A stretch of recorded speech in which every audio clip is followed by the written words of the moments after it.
guys, so Ryan, I'm on a weight loss journey here on YouTube, so be sure to subscribe to see how I do. This video is just going to be about how I'm getting back into running. I used to be a very dedicated runner. I started in 2016 at a 9-minute mile, a 36-minute 5K, and a long run of 4 miles. And at my peak in 2017, I ran a 6-minute mile, a 22-minute 5K, and a long run of 14 miles. My dream was and still is to run a sub 22-minute 5K. I would run a minimum of 30 miles per week. If I was training really hard, that could go up to like 50 miles per week.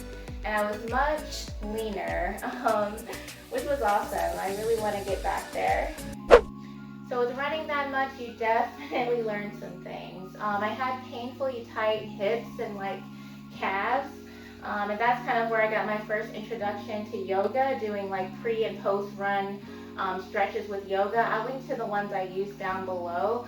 I know that stretching is kind of a controversial topic in the running community. Some people say it makes things worse, and then other people like me swear by it. And I also made the mistake of wearing short shorts on a long run and got like this horrible chub rub.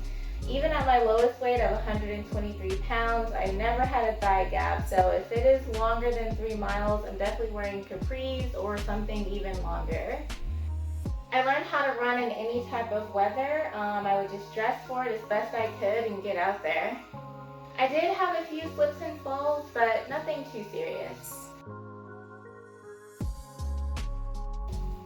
I would say the most physically strained part of my body was definitely my feet. I lost toenails, I got calluses, they would get swollen and just hurt. I spent a lot of time and money just trying to keep my feet in normal condition. So after all of that, you're probably wondering why I ever want to run again, but overall, I really loved it, I promise. I looked forward to that time just out in nature, listening to my music, just being able to think. It was actually really awesome stress relief too. I was going through a hard time back then, and it just gave me something to feel proud of too. So here we are at the end of 2021. It has been about 3 years since I ran consistently, and we are getting back into it. So in terms of gear, I have the Fitbit Charge 4. It's going to track my steps and my heart rate. And then at the same time, I will be wearing on my other wrist my Garmin Forerunner 630. This is going to track my miles, my laps, and my speed.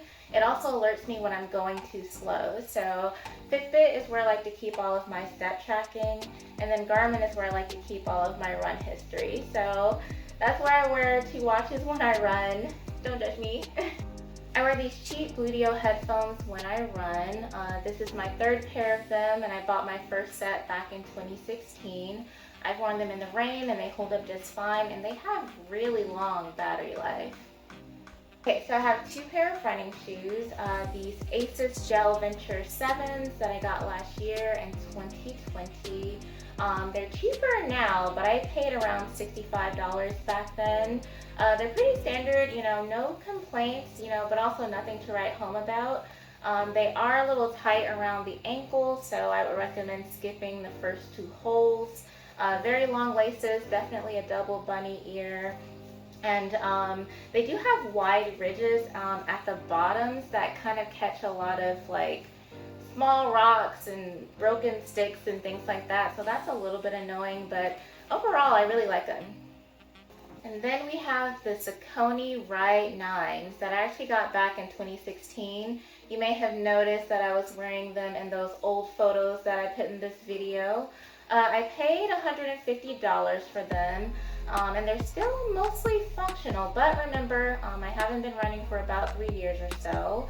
I don't know if you guys will be able to hear this, but there is a plastic layer in these shoes that keeps my feet nice and dry when running in the rain or just while the ground is still wet.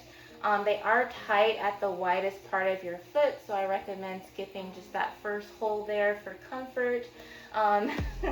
As you can see, they are kind of tore up on the inside. I don't know if I can show this very well, but yeah, so they are probably due to be replaced. So I'll let you guys know if I get a new pair. Balega are the only socks that I wear when I run. They have padding at the toe and the heel and nice support around the arch. So first up for the feet, we have toe protectors. You wear these on your toes when you run. They can be cut to a smaller size. It does feel kind of weird to wear them while running at first, but they really help, so it's worth getting used to. And then after your run, we have a foot roller, just to roll out your foot afterwards. This is another thing that kind of takes some getting used to, but I found it really does help to roll out my foot on this after I run. And then next we have just a generic foot file. I would use this to file away any calluses that build up when I run. You can also just go get a pedicure or something like that, but yeah. And then lastly, we have the O'Keeffe's foot cream. So this just helps keep my feet nice and soft. Okay, two more things. First we have my TrailHeads run hat. This kind of keeps rain out of my eyes, and it also adds for visibility for cars and bikes. And then we have my FuelBelt, which I use to hold my phone and keys. I know it looks super tiny, but trust me, it stretches really, really wide. And that's it. I'll list everything in the description box below. When it comes to the clothes I run in, or headbands, jackets, gloves, things like that, I just use the normal stuff, nothing specific to running. Alright, so the last thing is my run schedule. I'm just going to take it month by month. So here's my November schedule on the screen. As you can see here, I'm going to do a 1, 3, 3, 3, 1, 2, 5 for a total of 18 miles per week. Alright, today is Sunday, November 14th, so it's been 2 weeks and I can give a quick update on how my running is going so far. I haven't been able to stick to my run schedule yet. For the first week, I didn't run on Tuesday, Thursday, or Friday, but I was able to make it up by running 6 miles on Saturday and 8 miles on Sunday, so I hit my 18 miles total for the first week. And for the second week in November, I didn't run on Tuesday, Wednesday, or Thursday. I started to try to make it up by running 4 miles on Friday and 5 miles on Saturday, but I only ran 3 miles on Sunday, so that meant I just had 13 run miles for the second week. In terms of my 2021 personal records, we're looking at a 10-minute mile, a 30-minute 5K, and just a 5-mile long run. Definitely looking to improve on those PRs. Thank you so much for watching. I'd love to hear how you feel about running, so be sure to leave a comment and don't forget to like and subscribe. Talk to you soon.